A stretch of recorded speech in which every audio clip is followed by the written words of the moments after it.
Assalamu alaikum wa rahmatullahi wa ta'ala wa barakatuh. Welcome to lecture number 10 of literary criticism. My name is Dr. Fawzi Slisley. Today we will be talking about a very important paper that emerged in a period in which structuralism was developing to become post-structuralism. So it's a transition period that's very important. In our previous lecture, we talked about Roland Barthes' article, The Death of the Author. Well, Foucault responds to Roland Barthes' article, The Death of the Author, and takes some of the questions that Roland Barthes raises and tries to explain the complexities and the difficulties involved. So today we will look at Michel Foucault's paper, What is an Author? It is a response to the work that many scholars were doing at the time about the idea of the author and authorship, the importance of the author, the necessity of the author. Can we get rid of the author? Can we create a literary culture in which the reader is central? Is the author an obstacle for the development of literature? So these were questions that emerged with Russian formalism, who encouraged us to look at the text without any considerations of the author or context, just the text and the signifying structures of the text. Like a linguist looks at language, a literary critic looks at the language of the text and tries to understand the signifying processes that are included in the text and try to stay away from any other considerations, whether the author, where did the author grow up, what's his politics, what's his ideology, none of those considerations are important. We just focus on the text. So after the Russian formalists, structuralists like Roland Barthes took the idea a bit further, and it culminated in Roland Barthes' essay, The Death of the Author, a very provocative title and a very provocative idea, where he argues that to liberate literature, that we need to eliminate the author from the practice of literature. He argued, as you remember, he argued that literature was constrained, limited by the function of the author, that the concept of the author functioned like a tyrant in literature, because all readings and all interpretations are limited because they have to go back to the intentions of the author. The author dominates, the author exists before the text and dominates the reading of the text through his supposed intentions. But Roland Barthes explains that the author's intentions, even if the author has intentions, those intentions are simply language explained through other language, and there is always an extra. Even if the author has intentions, the text will carry more than those intentions. There will be an extra, and it is a loss for us, readers, scholars, if we limit our reading strictly to the intentions of the author. So to free the text, to liberate the reader, Roland Barthes advised that we eliminate the author. Well, Michel Foucault takes up the idea and responds to this idea of the elimination of the author. And you can tell from his title, What is an Author? And that in a sense he wants to question some very basic assumptions that we hold about the author. What is an author? How do we define an author? What's his function in literature? So, as you can see, from even from the title, Michel Foucault is provocative. What is an author? Foucault takes an idea that most of us take as given. Most of us think that we know what an author is. But he makes us think twice. What is an author? Do we really know what an author is? His question might even seem pointless at first. You know, what do you mean? We know what's an author, but he says, hang on, wait for a second, think about it. What is an author? Foucault questions the most basic assumptions about authorship. He reminds us that the concept of authorship hasn't always existed. There were times in the medieval period when the idea of authorship didn't exist. Texts were circulating without the need for an author. There was somebody who told the story or narrated the events, a conveyor, a recorder, a witness, but there was no author. It came into being, the idea of authorship, he explains, at a particular moment in history. And like all things, it has a beginning, a middle, and maybe one day it will have an end. Maybe in the future, one day, it won't be necessary anymore for texts to function with an author. Foucault also questions our habit of thinking about authors as individuals. Basically, you can see even with the internet today how texts are finding it more difficult to function with authors. With the internet, where it is easy to just copy and paste, naskh and lasq, and the text just proliferates, is distributed across the internet, across the world, without necessarily needing an author. There is no institutions that say, well, hang on, who said this? Who is the author of this? With books, with printing, it's more difficult. You cannot publish something without giving it an author. And if it doesn't have an author, it will be difficult to classify. Where does it belong? But with the internet is already making the function of the author a little bit redundant, useless.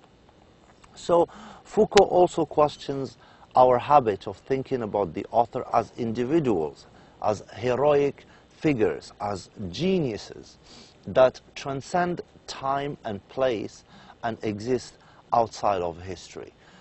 Think of Shakespeare, for example. We think of Shakespeare as a genius for all time and for all place.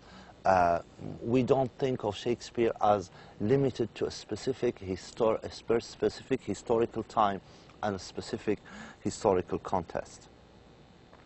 Why, wonders Foucault, are we so strongly inclined to view the author in that way? Why are we conditioned to look at the author in this way? Why are we often resistant to the notion that authors are produced in time and place? Why is it difficult for us? And what he's pointing out to here is that we have built a certain amount of mythology about the author.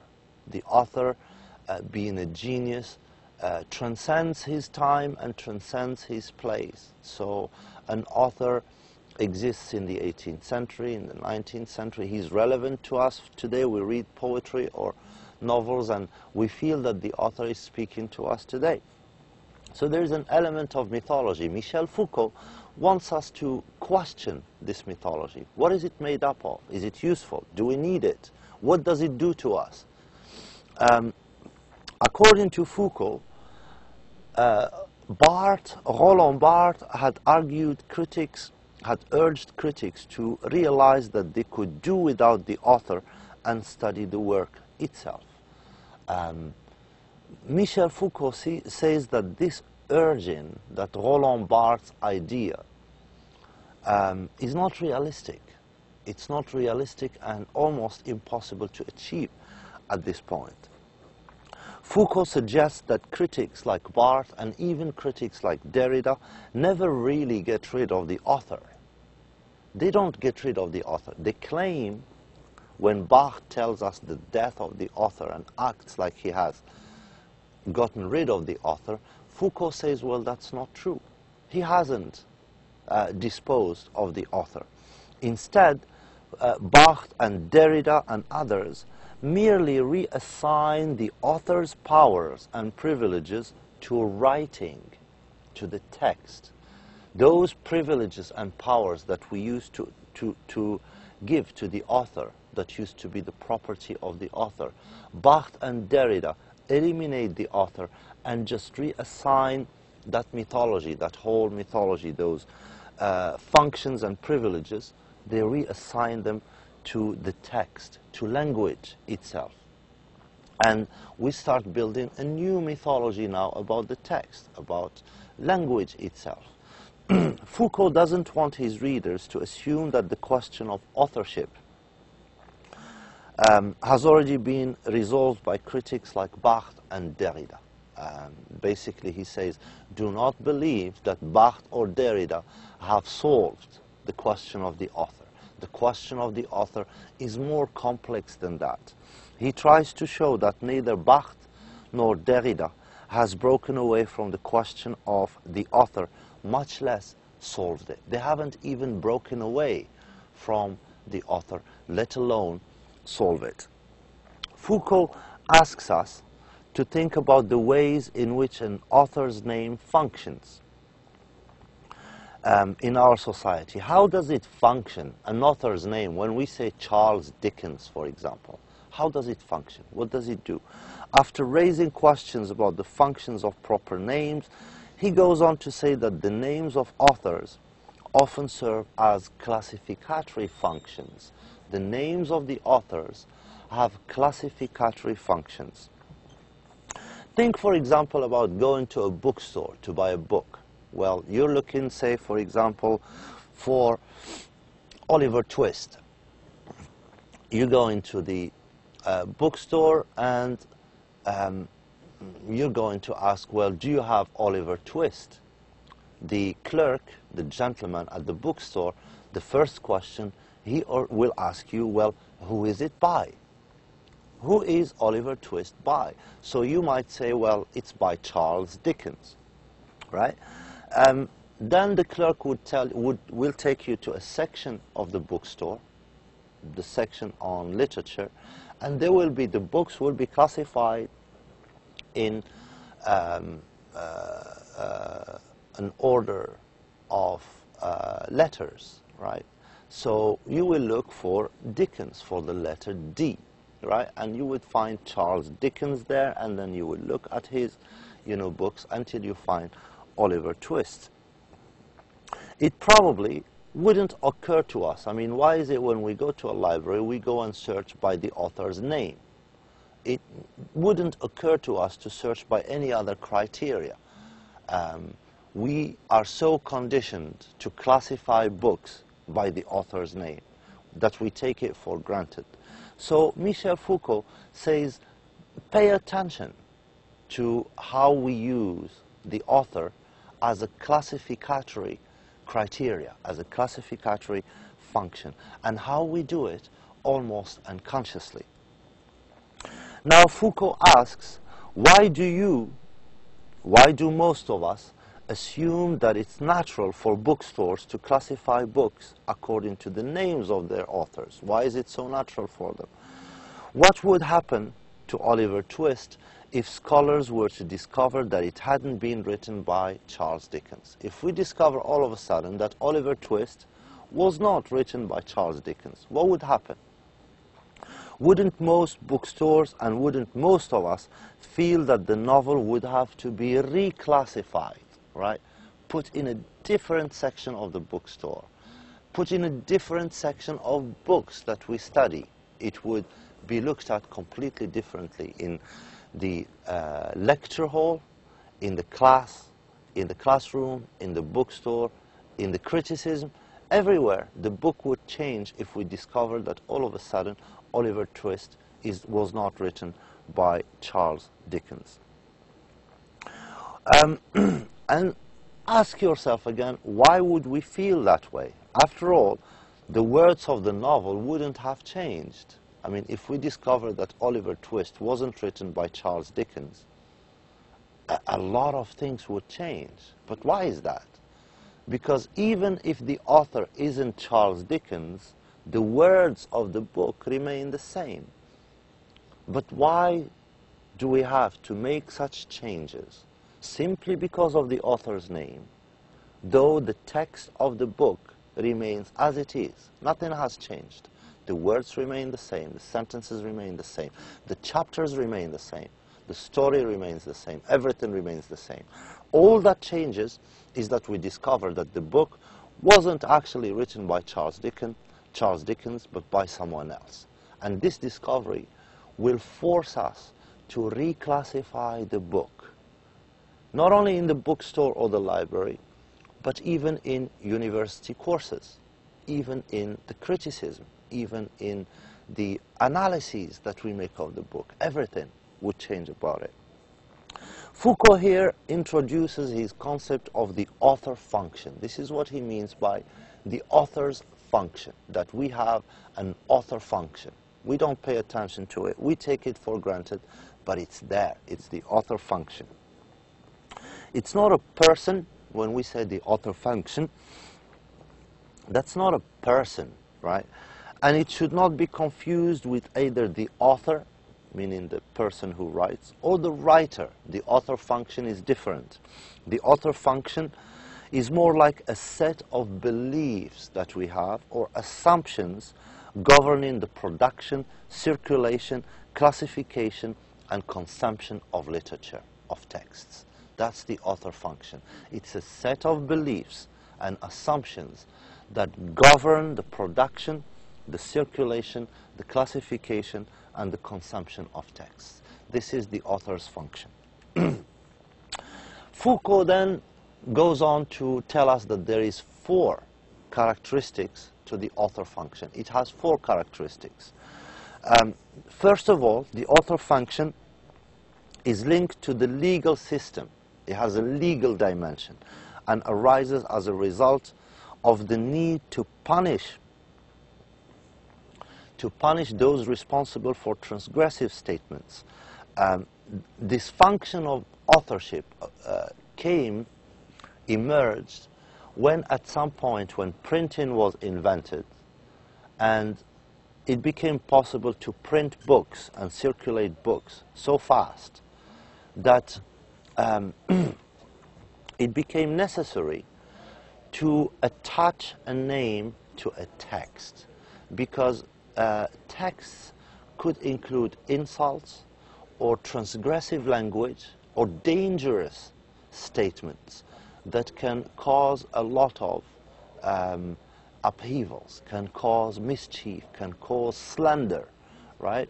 So in that case, these texts, it is necessary to find who wrote these texts in order to give punishment for that. So the need to punish transgressive text, transgressive discourse, was behind the creation of the author function.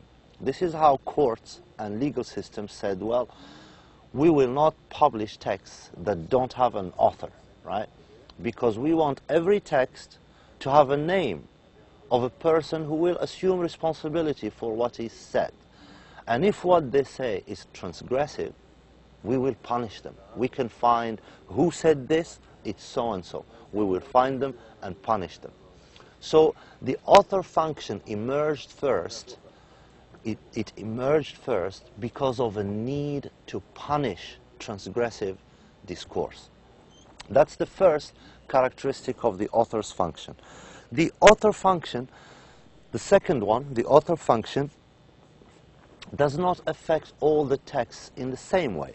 For example, the author function does not seem to affect scientific texts in the same way that it affects literary texts.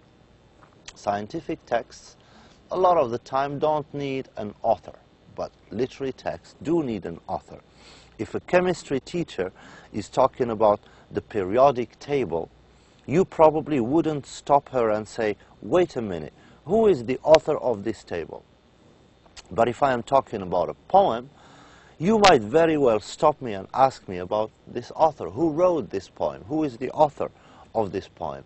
So the author function doesn't affect texts in the same way. It affects, for example, literary texts in a way, and it affects scientific texts in a different way.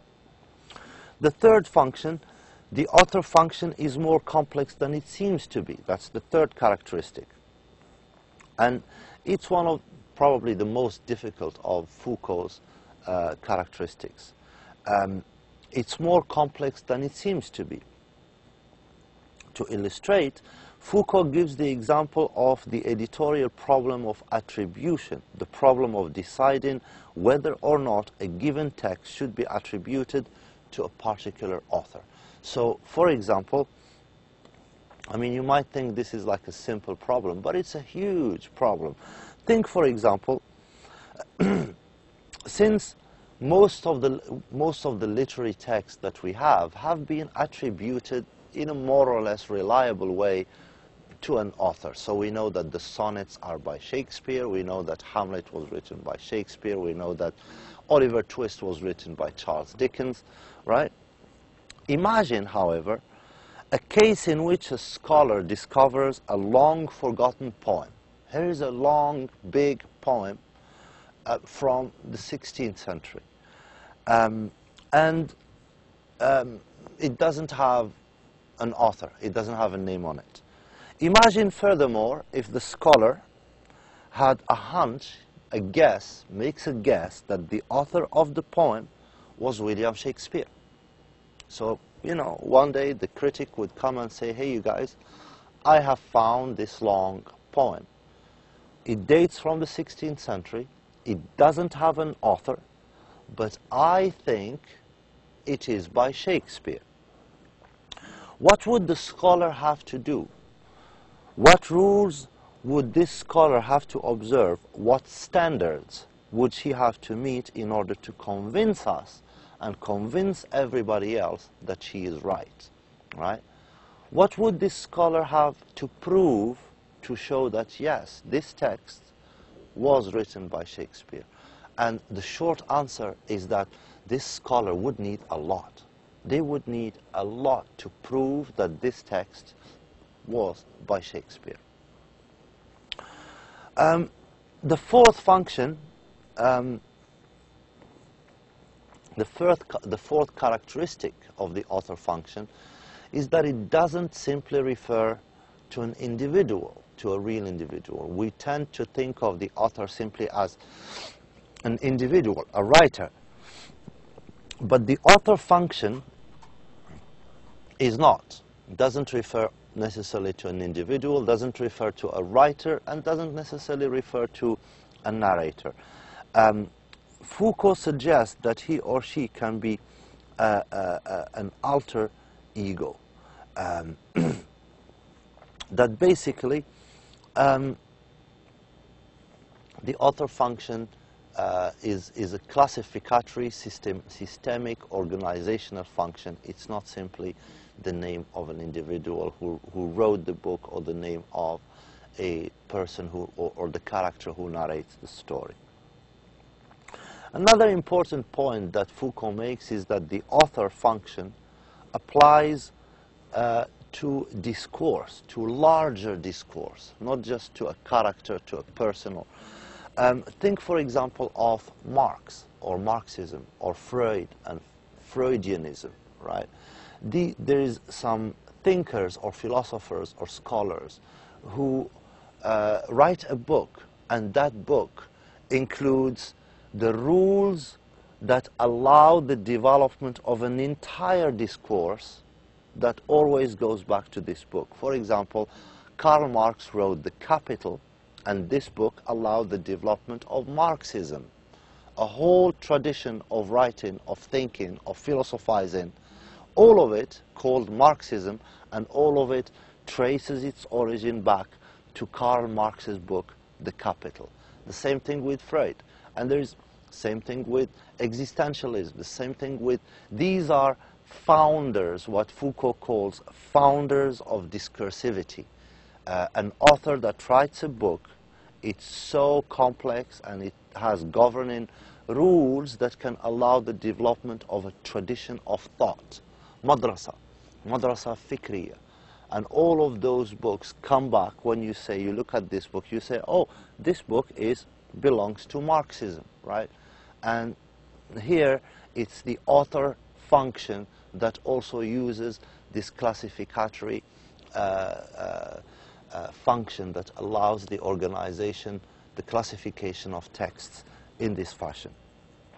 Foucault basically raises the possibility of doing a historical analysis of discourse. He says we can analyze discourse, the history of discourse. We can analyze it from this perspective.